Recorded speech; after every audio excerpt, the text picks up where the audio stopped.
Après 15 jours de travaux de sécurisation des falaises de Salazie, la RD 48 a été réouverte ce mercredi 8 février grâce à l'efficacité du travail des agents du département et des cordistes de l'entreprise GTOI. Le président du département Cyril Melchior et le maire de Salazie Stéphane Foissin se sont rendus sur place à cette occasion. Cyril Melchior a annoncé la mise en place d'une brigade affectée uniquement à la route de Salazie.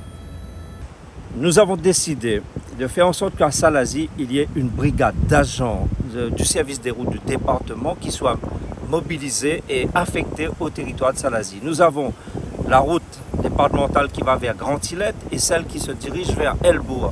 Donc c'est un linéaire de route important en zone de montagne. Jusqu'à maintenant, les agents étaient positionnés à Bras-Panon. Eh bien, nous allons installer une brigade dédiée au territoire de Salazie. Ce sont à peu près une dizaine d'agents avec un chef d'équipe qui pourront intervenir, le cas échéant, assez rapidement. Pour le maire de la commune, il s'agit désormais de trouver des solutions à mettre en place pour sécuriser sur le long terme la desserte du cirque. Il faut qu'on continue à réfléchir tous ensemble.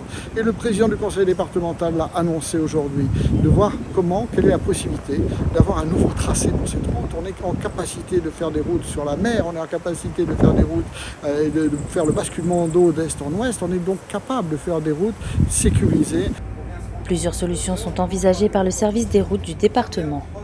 Dans les solutions envisageables, il y a différentes techniques.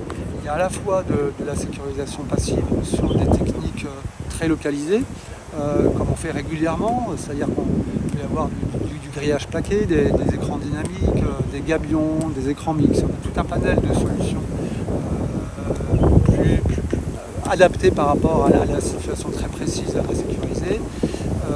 Il y a des solutions qui sont un petit peu plus lourdes, comme des demi-tunnels qui ont été à un moment évoqués par le DRGM dans la section entre le tournant Z et le plateau Vickers, sur 3 km de linéaire où on a une falaise qui arrive, qui est juste au-dessus de la route. Donc c'est une des solutions techniques qui pourrait être envisageable. Et enfin, dans les solutions plus lourdes, il y a effectivement la possibilité éventuellement de changer l'itinéraire, donc de placer la route sur un endroit moins exposé, mais avec tout un tas de difficultés. Un travail sans relâche pour sécuriser les déplacements des Salaziens, mais aussi pour répondre aux enjeux sanitaires, sociaux, éducatifs et économiques.